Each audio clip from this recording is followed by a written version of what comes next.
ये बना।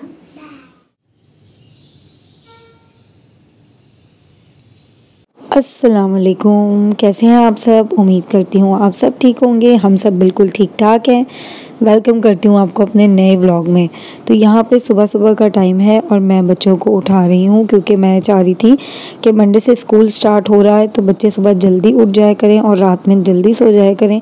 तो यहाँ पे मैं नन्हे मियाँ को उठाने की तैयारी कर रही थी और यहाँ पे मौसम मैंने देखा कि मौसम बड़ा अच्छा हो रहा है और ठंडी ठंडी सी हवा भी चल रही है। अपने एलोवेरा के पौधे पे मैंने नज़र मारी और जो है ना साथ में कुछ हमने गली का व्यू ले लिया कि क्या मौसम के हालात हैं, बारिश वारिश तो नहीं हो रही है।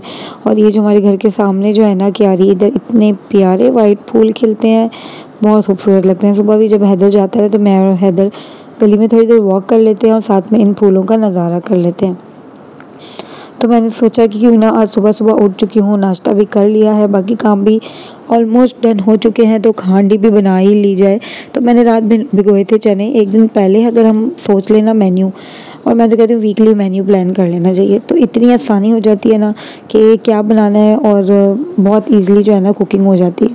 तो यहाँ पे मैं जो है ना वो चने मेरे भीगे हुए थे, उसको मैंने कुकर में बॉयल रख दिया था और साथ में उसका मसाला भून रही थी। मसाले में कोई साइंस नहीं है, नमक, हरी मिर्च और प्याज, लहसुन, अदरक के सारा मैंने ब्लेंड कर लिया और उसके बाद मैंने ऑयल में अच्छे से ये मसाले डाल के घर के जो बेसिक सारे मसाले होते हैं, नमक, मिर्च, हल्दी, सूखा धनिया पाउडर, ज़ीरा पाउडर, गरम मसाला पाउडर और साबुत गरम मसाला भी मैंने ऑयल में पहले फ्राई कर लिया था। ये सारा कुछ डाल के मैंने इसको अच्छे से पकाया। साथ मेरा दिल किया कि भाई मौसम अच्छा है तो क्यों ना छोले चावल और ज़र्दा बनाया जाए। तो मैंने यहाँ पे छोले चावल ज़र्दा बनाया, साथ मिक्स कचुम्बर सैलेड बनाई और ऊपर रायता डाला।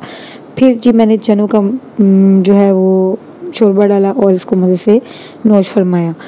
आप लोगों को रेसिपी अच्छी लगी हो तो ज़रूर आप लोग भी ट्राई करिएगा। छोले चावल ज़र्दा एक बेस्ट कॉम्बिनेशन है, शक्कर की एक मशहूर डिश है। मौसम अच्छा था तो हमने कहा चलो भाई वीकेंड है तो बच्चों को ले चलते हैं ज़ू। ओह सॉरी, ये तो मेंशन करना भूल ही गई कि ये व्लॉग जो है वो वीकेंड का है। तो वीकेंड पे हम ले गए बच्चों को ज़ू, क्योंकि हैदर काफ़ी टाइम से शोर मचा रहा था कि मुझे ज़ू जाना है, मुझे पिकनिक पे जाना है। यहाँ पे हम ज़ू आए तो ज़ू में तो बहुत सारे चेंजेस हो चुके हैं। ज़ू बहुत अच्छा बना दिया गया है, ज़ू बहुत साफ़ सुथरा कर दिया गया है। ज़ू की सारी स्मेल ऑलमोस्ट ख़त्म हो चुकी है, वरना पहले ज़ू में इतनी स्मेल होती थी कि ज़ू में कुछ खाया नहीं जाता था। तो अब जो है ना बहुत बहुत बहुत अच्छा और बहुत बेहतर बन चुका है ज़ू। तो मतलब हमारा पाकिस्तान भी जो है ना वो तरक्की कर रहा है।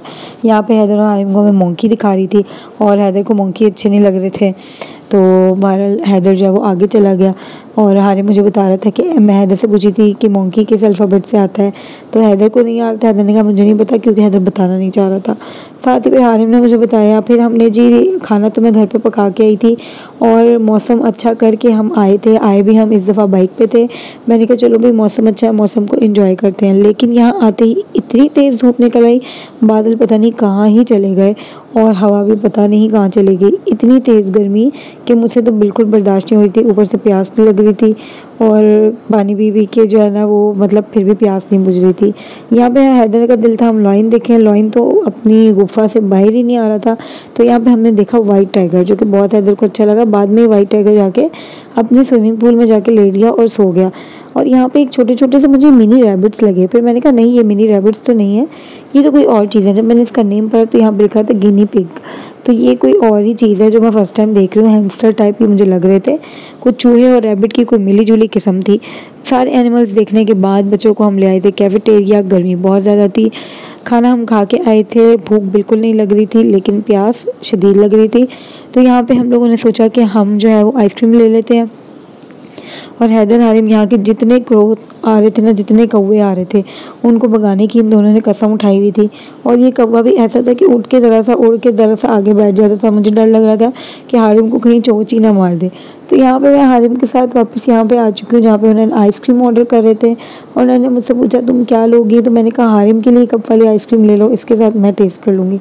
उन्होंने ली थी चॉकडिप कोन, जिसकी मैं वीडियो नहीं बना सकी लेकिन वो बहुत टेस्टी और मज़े की थी।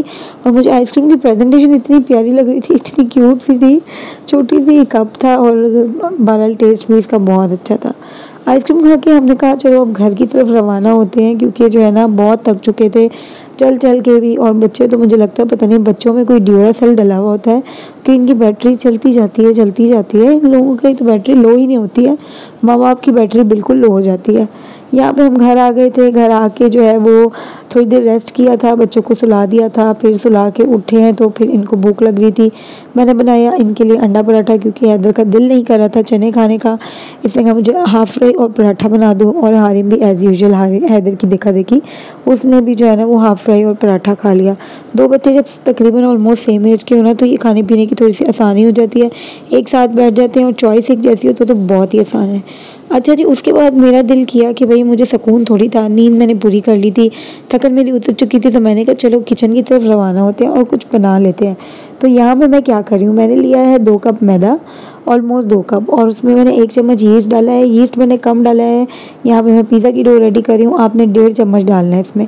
साथ मैंने इसमें 1 टेबलस्पून नमक, 1 टीस्पून नमक डाला है, 1 टेबलस्पून मैंने इसमें चीनी डाली है, नीम गर्म पानी डाला है, और 1 चम्मच हमने इसमें घी डाला है। और हमने अपनी डो अच्छे से गूंद के 1.5 से 2 घंटे राइज़ होने के लिए रख दिया। फिर आपको बता रही हूँ, मेरी यीस्ट ज़्यादा कम, मैंने यीस्ट कम यूज़ की थी तो मेरी डो इतनी राइज़ नहीं हुई। अगर आप यीस्ट का इस्तेमाल थोड़ा सा ज़्यादा करेंगे, 2 कप में ऑलमोस्ट 1.5 टेबलस्पून आप यीस्ट डालेंगे तो आपका जो है ना डो अच्छे से राइज़ हो जाएगी। जब तक मेरी डो राइज़ हो रही थी तो मैंने कहा चलो चिकन का मटेरियल बना लेते हैं। पहले जब मैंने जितनी दफ़ा पिज़्ज़ा बनाया तो मैंने उसके साथ चिकन के मटेरियल को चिकन टिक्का मसाला लगाया। इस दफ़ा मेरे दिल के क्यों ना फजीता जो है वो फ्लेवर बनाया जाए। एक्स्ट्रा वेजिटेबल्स टॉपिंग के लिए मेरे पास नहीं थी। टमाटर थे, टमाटर मेरे बच्चे और मैं भी नहीं खाती। शिमला मिर्च मेरे पास अवेलेबल नहीं थी, प्याज मैंने खुद नहीं डाले, तो मैंने इसमें फजीता रेसिपी मिक्स मेरे पास पड़ा हुआ था जो कि स्पैगेटी का एक मसाला था, तो वो मैंने इसमें ऐड किया। उसके अलावा घर के जो बेसिक मसाले होते हैं वो सारे मसाले मैंने इसमें ऐड कर दिए और इसको अच्छे से, और 1-2 टेबलस्पून मैंने इसमें दही डाल के इसको अच्छे से पका लिया और उसका मसाला इतना खुश कर लिया कि जस्ट बोटियों के साथ लगा हुआ रह जाए। उसके बाद मैंने कहा चलो भाई सब्जियां तो है नहीं, तो ऊपर गार्निशिंग के लिए क्या किया जाए। तो मेरे पास यहाँ पे थे मशरूम्स, जो कि कैन वाले मशरूम्स थे, लेकिन मैं जब इनको कैन को ओपन कर लेती हूँ तो फ्रिज में रखने से इसमें फंगस हो जाती है, तो मैं मशरूम्स को एयर टाइट जार में रख के फ्रीज़ कर देती हूँ। यहाँ ये फ्रीज़ हुए थे, इजीली कटिंग बोर्ड पे कट भी नहीं रहे थे क्योंकि डिफ्रोस्ट होकर ये अजीब सॉफ्ट से हो गए थे। बाय द वे सॉफ्ट हो या हार्ड हो, आई लाइक मशरूम्स। और उसके बाद मैंने निकाले एलेपिनोस और आखिर में मैंने निकाले ऑलिव, जो कि पिज़्ज़ा की है आन बान शान। वैसे तो एक और चीज़ भी है जो कि पिज़्ज़ा की आन बान शान है, जो कि है चीज़। यहाँ पे मैं जो है, ओवन तो मेरे पास है नहीं, ये तो मैंने आपको बताया नहीं कि मैं पिज़्ज़ा बेक कहाँ करूँगी। पिज़्ज़ा बेक करूँगी मैं पतीले पे, यानी कि देगची में, स्टोव पे, और उसके लिए मुझे इसको प्री हीट करना था। 5 से 10 मिनट मैंने इसको नॉर्मल फ्लेम पे प्री हीट रख दिया था। उसके बाद हमारी डो भी राइज़ हो चुकी थी। जैसे कि मैंने आपको बताया मेरी डो बहुत ज़्यादा राइज़ नहीं हुई थी। डो को मैंने निकाला और जिस बाउल में मैंने डो रखी थी उस बाउल को मैंने पहले ग्रीस कर लिया था ऑयल से, ताकि जो है ना डो चिपके ना। और वही ऑयल अब इसमें लगा हुआ था, इसको मैंने अच्छे से एक दफ़ा और थोड़ा सा नीट किया। 2 पीसेस किए, मैंने कहा चलो 2 पिज़्ज़ा बन जाए, क्योंकि पिज़्ज़ा डो बहुत थिन थी तो 2 पिज़्ज़ा से भी हम लोगों का पेट नहीं भरा था। लेकिन मैंने कहा चलो एक ज़ुबान का चस्का ही हो जाता है। यहाँ पे जो है मैं पिज़्ज़ा डो को बेला है और यहाँ पे देगची का एक ढक्कन है जिसके ऊपर मेरे पास पिज़्ज़ा पैन अवेलेबल नहीं है। मैं घर में जितनी मेरे पास चीज़ें थी उन सब से मैंने, जो भी अवेलेबल था उन सब से मैंने एक पिज़्ज़ा रेडी कर लिया। ना मैंने हुनैन को बाज़ार भेजा कि मुझे ये सब्ज़ी ला दो, वो सब्ज़ी ला दो। और यहाँ पे जी मैंने पिज़्ज़ा सॉस जो है वो रेडीमेड यूज़ की है, सलमान है या सैलमन्स है, I think Salman pizza sauce है, ये मैंने यूज़ की है तकरीबन 2 चम्मच भर के। और पिज़्ज़ा सॉस मुझे बनानी नहीं पड़ी, ये मेहनत मेरी बच गई है, इसलिए जो है ना ये बड़ा क्विक और फटाफट वाला जो है ना रेसिपी बन गई थी। यहाँ पे जो है ना मैंने अच्छे से इसको डो पे पेस्ट लगा दिया था। और डो को जो है ना पेस्ट लगाने से पहले फोक से ना इसमें अच्छे से जो है वो सुराख कर लिए थे, ताकि पिज़्ज़ा हमारा कहीं से फूले ना। और चीज़ तो जो है ना, चीज़ के बगैर तो भाई क्या ही पिज़्ज़ा होगा, तो इसीलिए जो है ना मैंने तो भर के लोडेड जितनी भी चीज़ मेरे पास एंड में पड़ी हुई थी ना, तो वो मैंने सारी यूज़ कर ली, क्योंकि बस यही चीज़ रह गई थी। तो मैंने कहा थोड़ी सी भी बचा के क्या करूँ। ऊपर मैंने इसके सॉसेजेस डाल दिए थे जो कि फ्रीज़ हुए हुए थे, मैंने कहा बेक होंगे तो खुद ही पक जाएंगे।